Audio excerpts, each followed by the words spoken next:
Vamos a comenzar, vamos a predicar la palabra del Señor.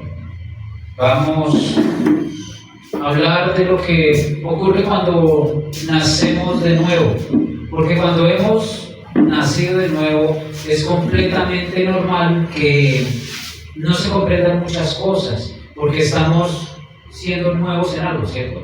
En este caso, pues es ser nuevos en las cosas de Dios. Y para eso vino el Espíritu Santo a nosotros, para hacernos entender las cosas espirituales, para enseñarnos, para guiarnos por el camino de la verdad. Entonces ya no vamos por el camino que veníamos antes, sino vamos a tener un camino diferente. Y el Espíritu Santo también nos va a dar un crecimiento, nos va a dar madurez para que podamos llegar a una madurez como hijos de Dios. No una madurez en años, no una madurez en vejez, sino una madurez espiritual como hijos de Dios. Porque nuestra nueva vida ha sido en Cristo. ¿Para quién? Para Él. Entonces, de eso vamos a hablar esta noche. La enseñanza de esta noche se llama Nacemos y Avanzamos. Pues nosotros nacemos de nuevo y vamos a avanzar. Es lo que he venido enseñando por estos días y creo que pues ustedes lo necesitan y es bueno también repasar estas cosas.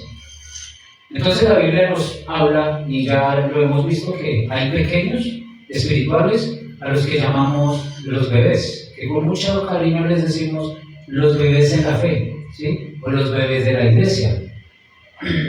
Y la Biblia también nos enseña que hay ciertos creyentes que toman leche espiritual no adulterada, y los que van creciendo, los más maduros, pues van consumiendo un alimento más sólido, ¿sí?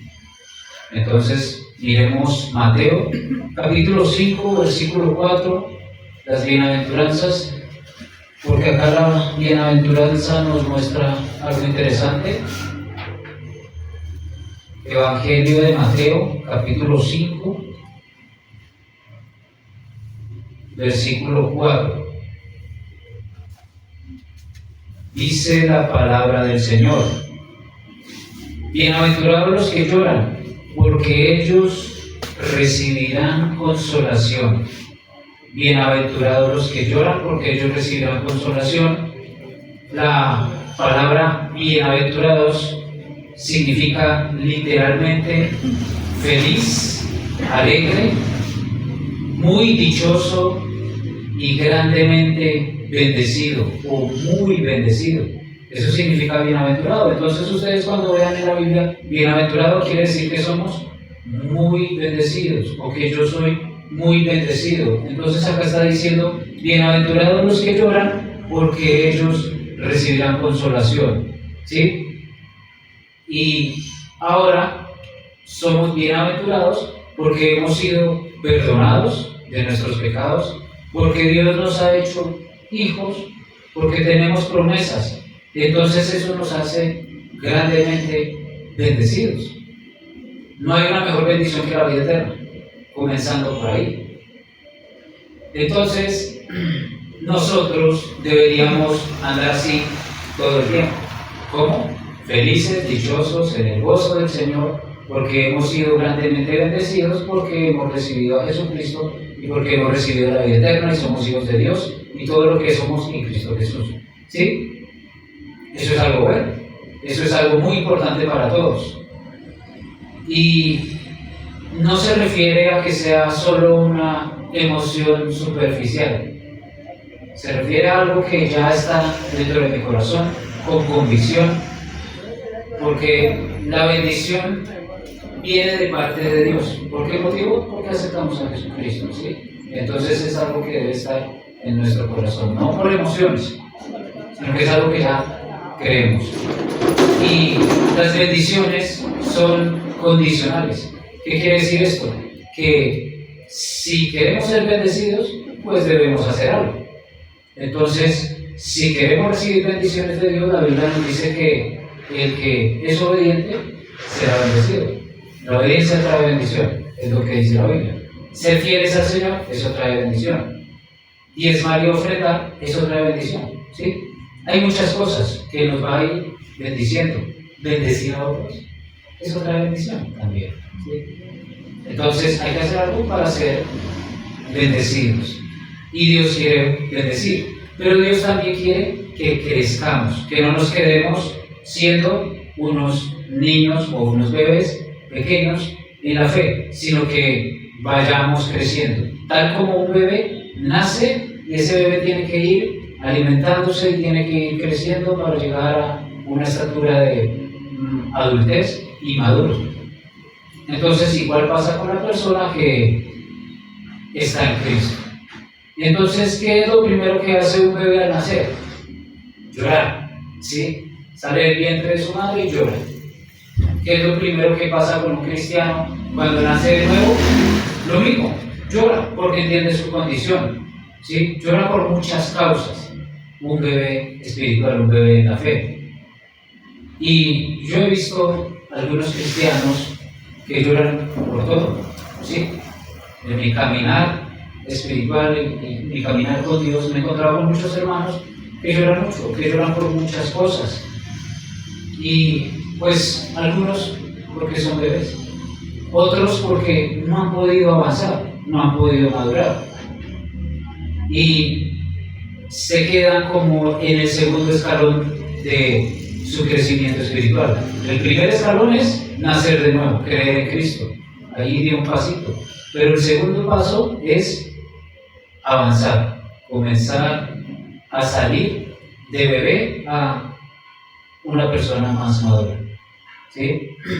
Y pueden llorar por causas como aflicciones del pasado, porque se sienten mal por su pasado, porque muchas veces llegamos a Cristo y nos damos cuenta de que toda nuestra vida pasada fue un desastre y tal vez desperdiciamos nuestra vida, y eso es cuestión de, o puede causar aflicción, tristeza. También por causa del pecado, porque el pecado de pronto hizo daño en mi vida, de pronto daña a otros, y eso también es causa de aflicción. Y pues queremos estar bien delante del Señor y queremos arrepentirnos, y eso es lo que hacemos cuando nacemos de nuevo. Cuando aceptamos a Jesucristo nos arrepentimos, pero puede llegar esos momentos de tristeza, ¿cierto? Ahora también pueden llorar porque son atacados por el diablo. ¿Y por qué son atacados por el diablo? Porque el enemigo va a atacar a los más pequeños, porque no los quiere soltar, no los quiere dejar ir, no los quiere dejar avanzar en la fe, y entonces los va a atacar mucho más, para que no crezcan, para que se desanimen, para que estén tristes por todo y para que se aparten del Señor. Entonces, por eso es importante nosotros como iglesia acoger a los más pequeños, o a los más nuevos, o a los nacidos de nuevo, ¿sí? Dice que bienaventurados los que lloran, porque ellos recibirán consolación. Entonces, como bebés espirituales lloran, ¿sí? Nosotros necesitamos darles consolación. Pero además de eso, como ellos ya tienen el Espíritu Santo los va a consolar. ¿Por qué? Porque el Espíritu Santo es el consolador, lo dice la palabra. Y hay personas que llevan muchos años siendo cristianos y no han podido entender que pueden ser llenos del Espíritu Santo, que pueden ser consolados por el Espíritu Santo, y viven en tristeza toda una vida cristiana o muchos años de su vida cristiana. Algunos ni siquiera saben quién es el Espíritu Santo, no conocen a la persona del Espíritu Santo. Algunas personas no saben el poder que tiene el Espíritu Santo. Entonces, como no lo entienden y como no lo saben, no lo buscan. Y como no lo buscan y no lo saben, no lo pueden aplicar a su vida. Entonces no son consolados. Es decir, el Espíritu Santo quiere consolar a los que están tristes, a los que están deprimidos. El Espíritu Santo quiere hacer muchas cosas con nosotros. Pero si no lo conocemos, pues no va a poder hacer nada, porque no lo dejamos. ¿Cómo? Si no lo conocemos, ¿sí? Al estar llenos, porque lo siguiente de haber recibido el Espíritu Santo y de alimentarnos con leche espiritual, pues es llenarnos del Espíritu Santo. Pero una persona que no lo sabe, pues no va a poder avanzar. Y vamos a crecer vamos a avanzar por medio del Espíritu Santo. Amén. Bien. Una de las causas por las cuales también lloran los cristianos, y creo que todos hemos pasado por ahí, es cuando somos redarguidos por el pecado.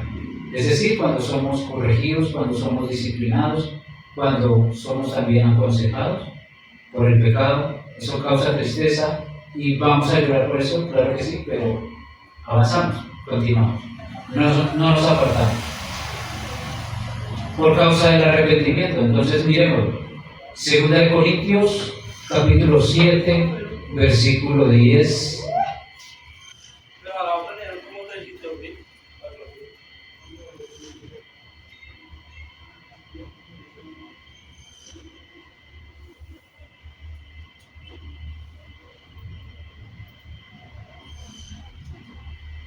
Segunda carta a los Corintios capítulo 7, versículo 10. Porque la tristeza, que es según Dios, produce arrepentimiento para salvación, de que no hay que arrepentirse, pero la tristeza del mundo produce muerte. ¿Qué quiere decir esto? Que la única causa de tristeza que podríamos sentir nosotros como cristianos es por el arrepentimiento por causa del pecado. ¿Sí?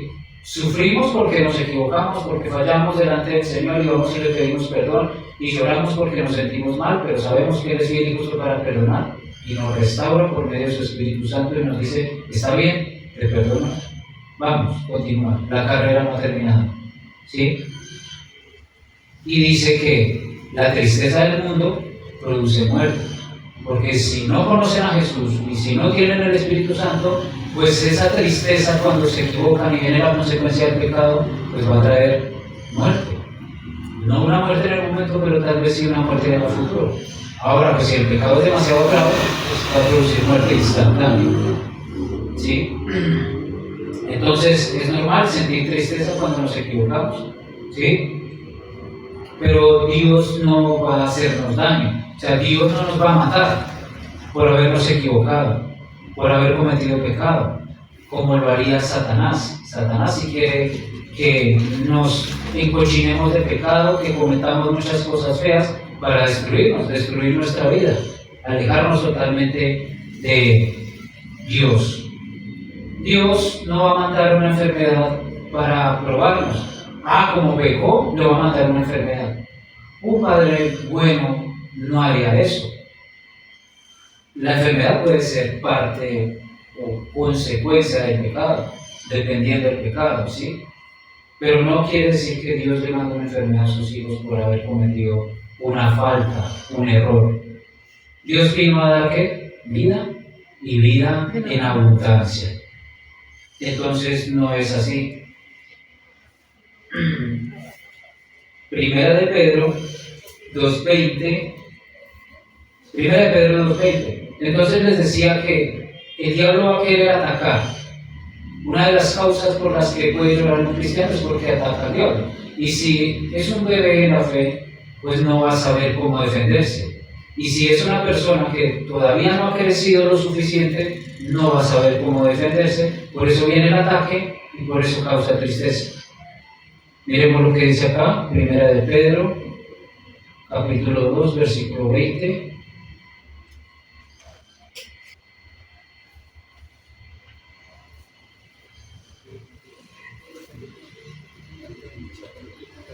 Pues, ¿qué gloria es si pecando sois abofeteados y lo soportáis? Mas si haciendo lo bueno sufrís y lo soportáis, esto ciertamente es aprobado delante de Dios. Entonces acá nos está diciendo que qué gloria es si pecando sois abofeteados y lo soportáis. O sea, que no hay una gloria en nosotros porque hemos pecado y pues la consecuencia es que seremos abofeteados y lo vamos a soportar, ¿sí? Si hacemos algo malo, pues es lógico que haya una consecuencia mala si nos equivocamos. Por ejemplo, una consecuencia en lo natural. Sabemos que hay que pagar los servicios públicos. ¿sí? Que alguien está prestándonos un servicio para que nosotros tengamos luz, agua y gas. Y Dios dice, sujétese a la autoridad. Ellos son la autoridad y están prestando un servicio, y la Biblia también dice, pague lo que debe. ¿Sí? Y si yo no pago, ¿qué va a pasar? Pues van a venir y me van a cortar los servicios. Y entonces va a haber una consecuencia. ¿Cuál será la consecuencia? Pues que de pronto no voy a tener luz. Y la recolección. O que de pronto no voy a tener gas, entonces no voy a poder cocinar. O de pronto no me voy a poder bañar porque me cortaron agua. Y la reconexión, sí, muy bien. Ese es un ejemplo, un pecado que no podría ni parecer pecado, pero lo es. Porque sería como estar robando si no pago. ¿Sí? Ese es un ejemplo. Entonces, va a haber una consecuencia por hacerlo mal. Pero acá también Pedro nos dice, mas si haciendo lo bueno, sufre también. O sea que nosotros, como cristianos, hijos de Dios, pues, haciendo lo bueno, como por ejemplo, se predica la palabra de Dios y hay persecución. En algunos países ocurre eso, ¿sí? Se predica la palabra y hay persecución, pues están haciendo lo bueno, pero hay persecución. Y ese también podría ser un motivo de tristeza, de aflicción, porque pues, obviamente están siendo perseguidos. Y obviamente pues no quieren que se predique el Evangelio. Pero recuerden que la Biblia dice que en el mundo tendréis aflicciones, pero confiad porque yo he vencido al mundo. Confíen en mí.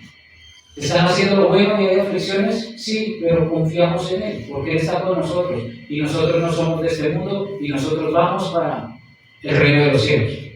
Amén.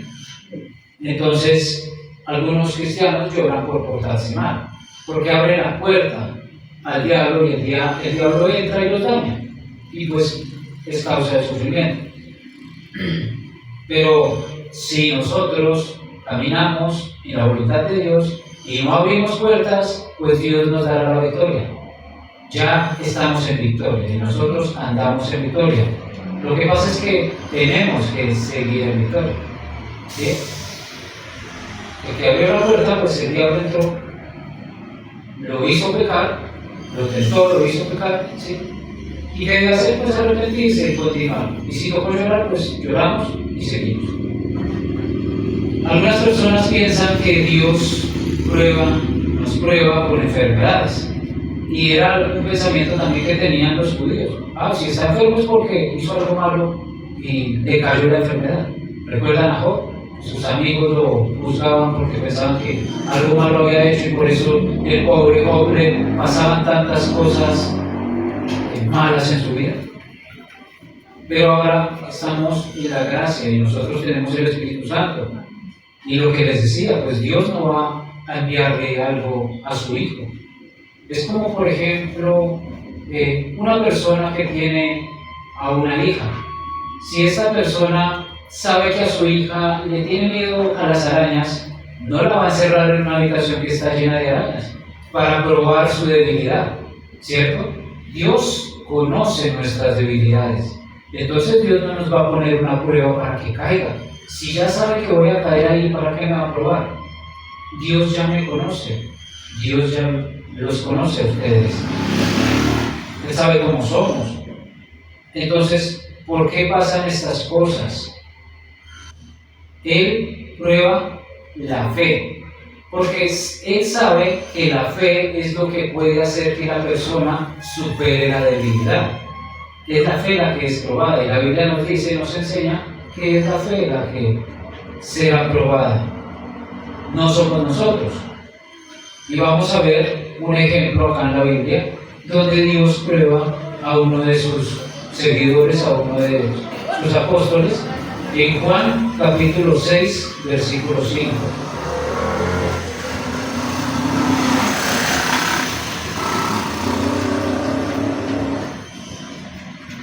Evangelio de Juan capítulo 6, versículo 5. 5 y 6 vamos a leer. Cuando alzó Jesús los ojos y vio lo que había venido a él, gran multitud, dijo a Felipe, ¿de dónde compraremos pan para que coman estos?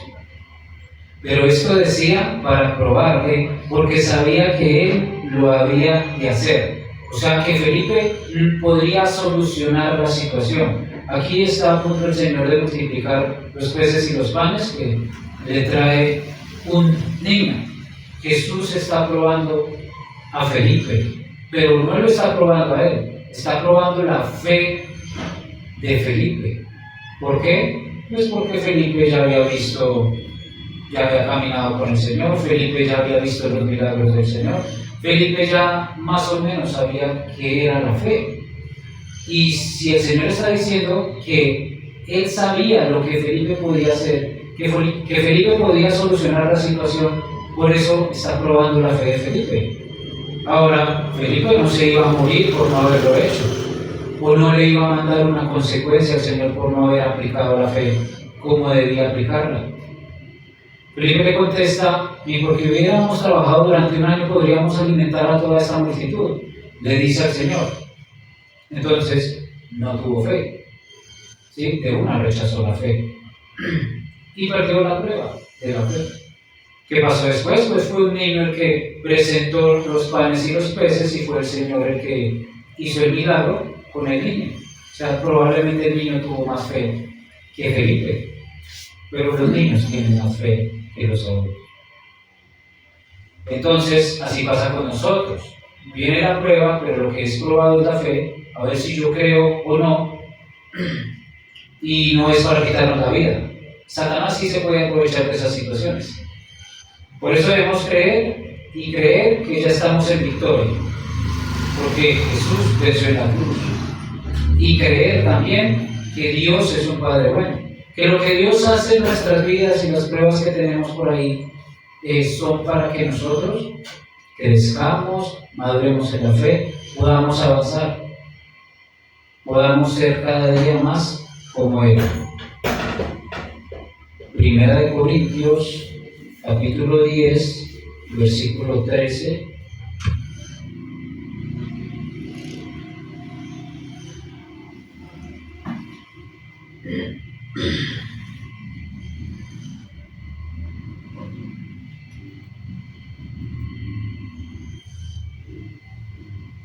Primera de Corintios capítulo 10, versículo 13, no nos ha sobrevenido ninguna tentación que no sea humana. O sea que nadie aquí va a recibir una tentación que sea de otro mundo, que sea muy difícil. Pero fiel es Dios que no os dejará ser tentados más de lo que podéis resistir, sino que dará también juntamente con la tentación la salida para que podáis soportar. Entonces, parece que, según lo que dice este pasaje, la manera de su escritura, pareciera que Dios mandara la tentación y mandara la salida, como decir, a ver qué va a hacer, ¿sí? Pero no quiere decir eso. Dios no es así, Dios no está tentando. Santiago nos dice que Dios no tienta a nadie ni Él puede ser tentado, ¿sí? Aunque parece que ahí lo dijera. En realidad lo que Dios está esperando es que superemos la tentación con la fe, es decir, con lo que hemos escuchado de Él. La fe viene por el oír y por el oír de la palabra.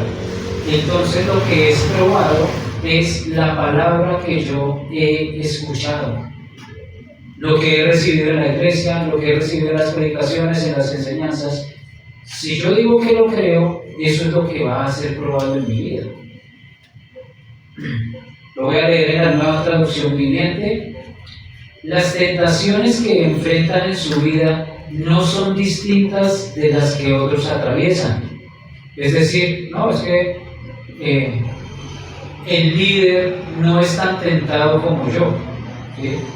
O es que yo soy más tentado que otras personas porque yo era así. No pasa así. Todos somos tentados de la misma manera, ¿sí? En diferentes cosas, pero las pruebas son iguales. No podemos decir que otro es menos que alguien. Y todos tenemos la misma fe para superarlas. Sigo leyendo. Y Dios es fiel. No permitirá que la tentación sea mayor que lo que puedan soportar. O sea, Dios nos ama tanto que no va a permitir que venga algo muy grande que yo no pueda superar. Cuando sean tentados, Él les mostrará una salida para que puedan resistir. ¿Sí? Recuerden que Dios es bueno. En realidad lo que está probando es si yo estoy creyendo lo que yo estoy diciendo que creo. ¿Sí? Recuerden que creer no solamente es decir, sí, yo creo en Cristo. Creer es todo lo que dice la Biblia. Y si la Biblia me dice que yo soy sano en el nombre de Jesús, pues yo creo que soy sano en el nombre de Jesús. Ese es un ejemplo, pero hay muchos ejemplos de lo que dice la Biblia. Que la Biblia me dice que Él me va a guardar hasta el fin de los tiempos. Pues yo creo esa palabra. Si yo lo creo, seré probado en eso. Y tal vez venga una prueba, una tentación que me muestre lo contrario. A ver si yo de verdad estoy creyendo que voy a ser guardado hasta el fin de los tiempos. Vamos a verlo, Salmos 105, versículo 17.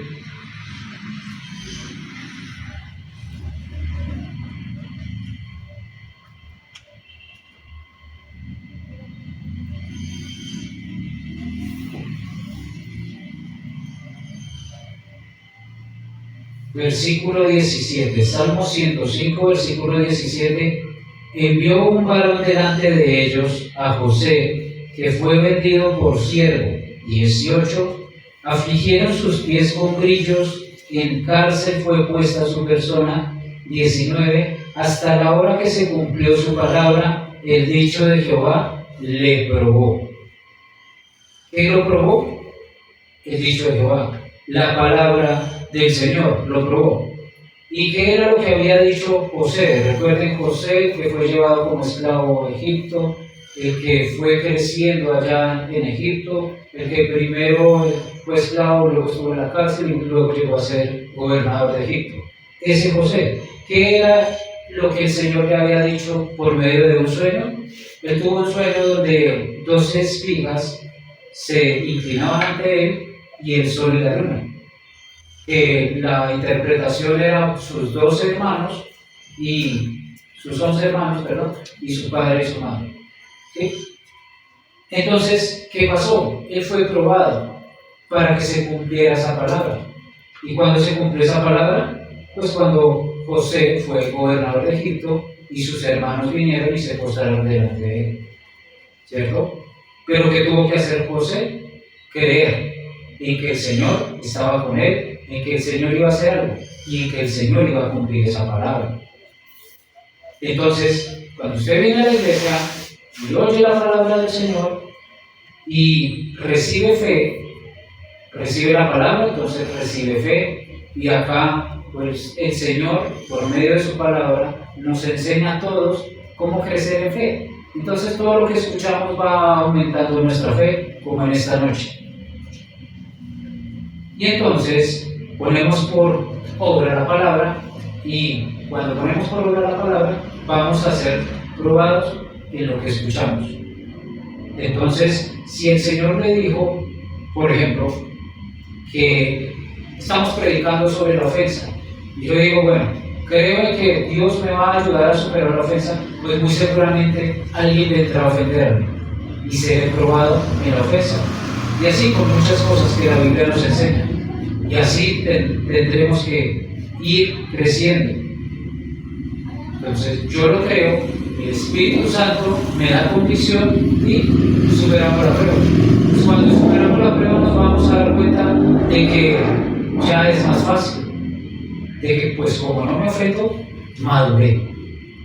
Y así funciona con muchas cosas en la vida cristiana. Pero, ¿qué pasa si la palabra me dice que no diga mentiras y yo vengo el domingo, escucho la palabra, no digas mentiras, y yo amén, amén, y salgo afuera y comienzo a decir mentiras? Pues no estoy aplicando la palabra. La apliqué solo cuando estuve aquí en la iglesia. Entonces, ¿qué falló? ¿Falló la palabra? Porque perdí la prueba, fui probado afuera y dije mentiras. ¿Falló la palabra? ¿Falló Dios? Falló mi fe, falló mi fe. O falló el entendimiento acerca de esa palabra. ¿Sí? Algo pasó en mí. Tal vez me distraje. O tal vez dije amén porque los demás dijeron amén. Entonces Dios nos va a probar con lo que dice su palabra. Volvamos a la bienaventuranza, ya en Mateo 5, versículo 4. Dice que ellos recibirán consolación. ¿Quiénes? Los pequeños. ¿Quiénes? Los afligidos, los tristes. ¿Quiénes? Los que de pronto pecan. ¿Quién es el consolador? Ya dijimos que el Espíritu Santo es el que nos consuela. Y la promesa del Señor Jesucristo era que vendría el Espíritu Santo a nosotros luego que Él ascendiera al cielo después de haber resucitado de entre los muertos. El Espíritu Santo vino aquí ¿para qué? Para que nosotros maduremos, para mostrarnos el camino correcto, mostrarnos la verdad, para ser llenos de Él. Entonces todos nosotros como cristianos debemos llegar a ser llenos de Él. ¿Y cuándo deja de llorar un bebé? Cuando es consolado, ¿cierto? Lo abraza su mamá, lo alza, lo cuchichea y el bebé deja de llorar. Cuando es consolada una persona que ha nacido de nuevo, cuando permite que el Espíritu Santo obre en él por medio de su palabra. Ahí es consolado y el Espíritu Santo está dispuesto a consolarnos. Y entonces, ¿qué pasa con los que ya llevan muchos años, mucho tiempo en el cristianismo y no son consolados? Y vemos que están tristes por mucho tiempo, que viven en engaño, que como que no entienden cuál es la obra del Señor, cuál es la obra del Espíritu Santo, que a duras penas son creyentes. ¿Por qué? ¿Por qué pasa esto? Pues porque hay una falta de entendimiento, falta de conocimiento, falta también de estar dispuesto a escuchar la palabra y aplicarla, falta de recibir para tener más fe, falta de iluminación. Todo esto falta. Por eso vemos de pronto en la iglesia muchos cristianos que llevan años y parecen bebés. Juan capítulo 16, versículo 7.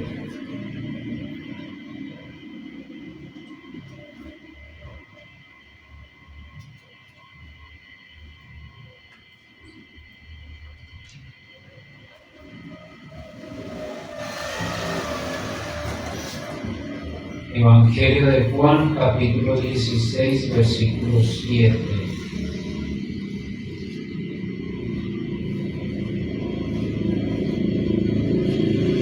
Pero yo os digo la verdad, os conviene que yo me vaya, porque si no me fuera, el Consolador no vendría a vosotros, mas si me fuere, os lo enviaré.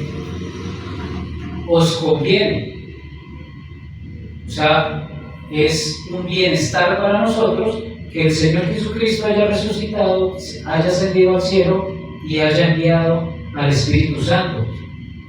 ¿Por qué? Porque Él ha venido a sanar mi corazón, mi espíritu, mi alma. Es Él el que lo va a hacer, todas las dolencias, todos los sufrimientos. Entonces es lo mejor que pudiéramos tener en nuestra vida, al Espíritu Santo. Y gloria a Dios por eso, porque es bueno, es tan bueno nuestro Dios que ha enviado su propio Espíritu acá personalmente para trabajar con mi corazón roto, dañado. Y Él es bueno todo el tiempo y quiere que sus hijos estén bien, ¿sí? Esto a veces es algo que algunos cristianos olvidan o no lo asimilan, que Dios quiere que sus hijos estén bien. Ahora, la palabra consoladora, además de ser consolación, significa mucho más en la palabra griega. Es una palabra un poquito extraña, que es paracleto. ¿Y qué significa paracleto? Paracleto es una persona que tiene un conocimiento excepcional acerca de un tema, experto en métodos y tiene la habilidad para hablar de manera persuasiva. O sea que es una persona muy sabia, con mucho conocimiento y que sabe muchos métodos. ¿Sí? Entonces, ¿qué hacían en la antigüedad? Cuando una persona tenía una dificultad, contrataba a un paracleto. Y dice que también hablaba de manera persuasiva. Entonces, un paracleto también era como un abogado, como cuando usted está en el tribunal, pero como usted no sabe leyes y no se sabe expresar ante un juez, pues llama a un abogado. Pues un paracleto también era un abogado que intercedía por la persona que estaba necesitando o que estaba presentada ante un juicio. El Espíritu Santo es nuestro abogado y es el que intercede por nosotros con gemidos indecibles. ¿Sí? Entonces es una persona que habla por mí. El Espíritu Santo es el que habla por mí. A veces yo no sé qué decir, pero él sí. ¿Sí?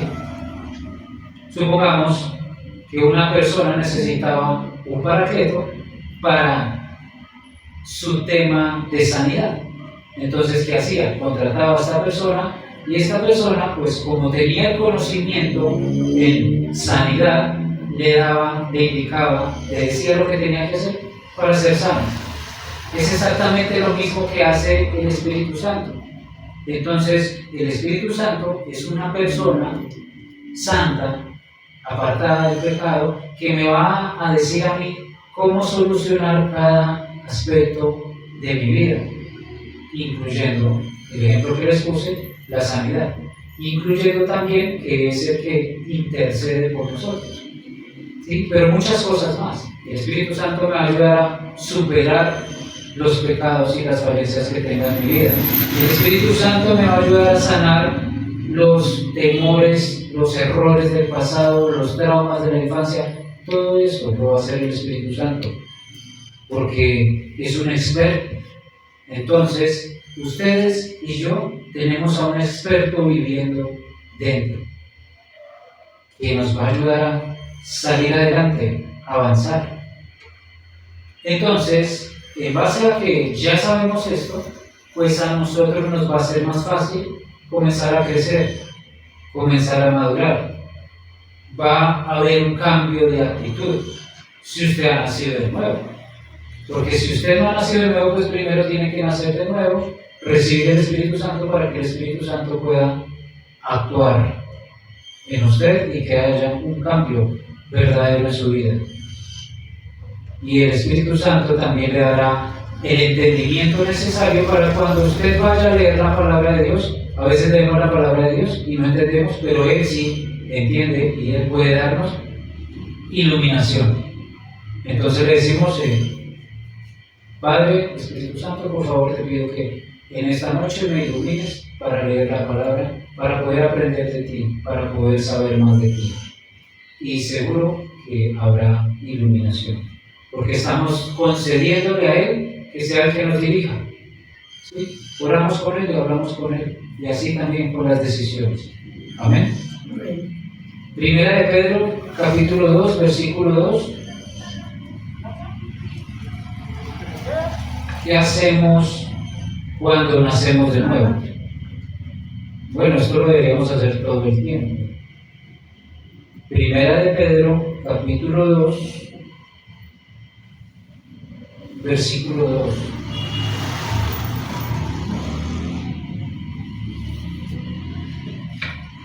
Desead como niños recién nacidos la leche espiritual no adulterada, para que por ella crezcáis para salvación. Desead como niños. Entonces, en lo natural, un bebé se alimenta de leche materna. Llora cuando tiene hambre. La mamá lo alimenta, deja de llorar, ¿cierto? ¿Por qué? Porque se llena. Entonces ya no necesita nada, deja de llorar.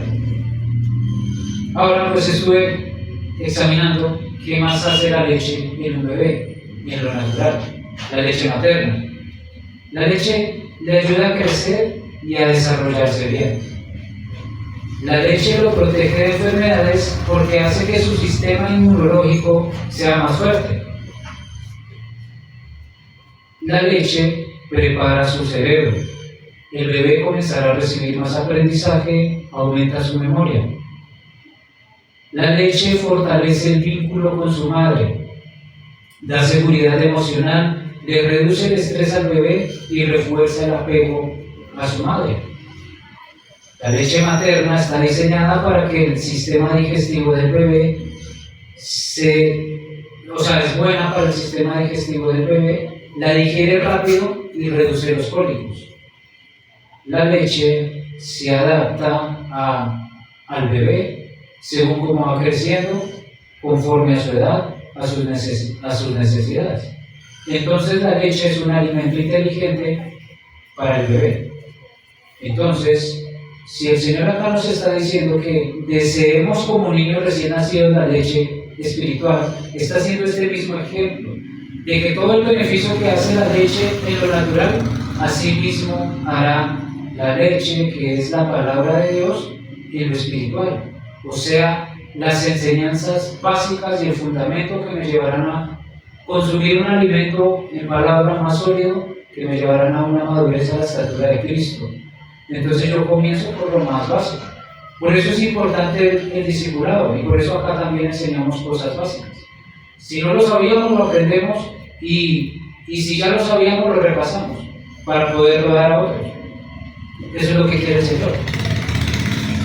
Y termina diciendo leche no adulterada, leche espiritual no adulterada, lo que significa que tiene que ser una palabra sin mezclas, sin engaño, que venga totalmente de parte de Dios, pura, sin corrupción, no adulterada.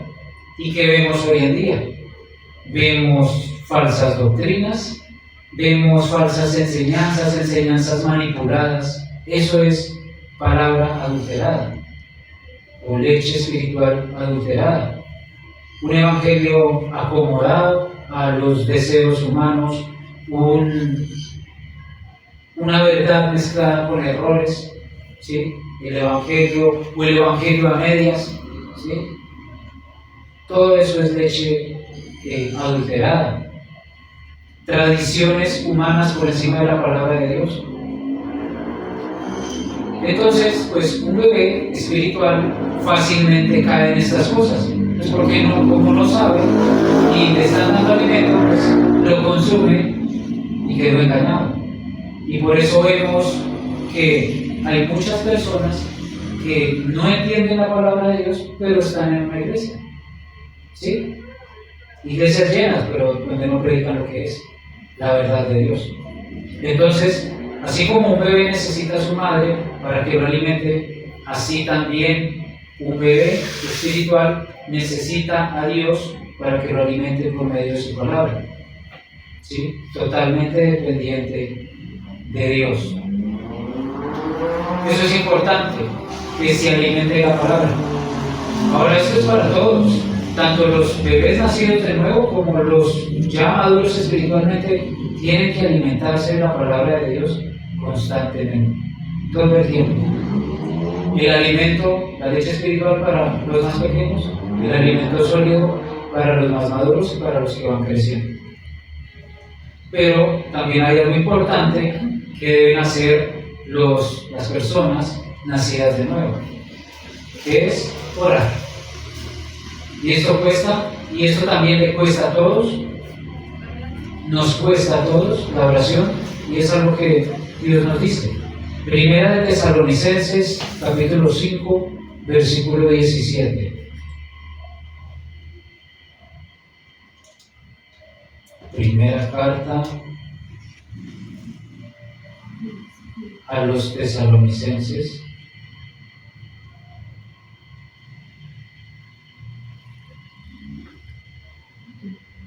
capítulo 5, versículo 17.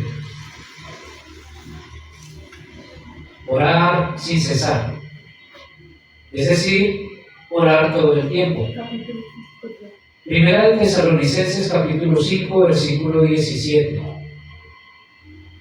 Orar todo el tiempo. Todo creyente, desde el comienzo de su vida cristiana, debe buscar la oración. la comunión con el Señor, estar cerca al Señor. Ahora, no significa estar todo el tiempo de rodillas. No podemos estar todo el tiempo de rodillas, pero sí debe ser constantemente. Vivir en una comunión cercana con el Señor, continua con Dios, hablar con Él, sacar un momento del día para hablar con Él. ¿Sí? Y podríamos preguntarnos, pero ¿cómo voy a hacer yo para estar hablando con Dios si me toca trabajar? ¿O cómo voy a hacer yo para hablar con Dios si me toca cocinar, me toca hacer el almuerzo, me toca hacer los quehaceres de la casa? ¿Cierto?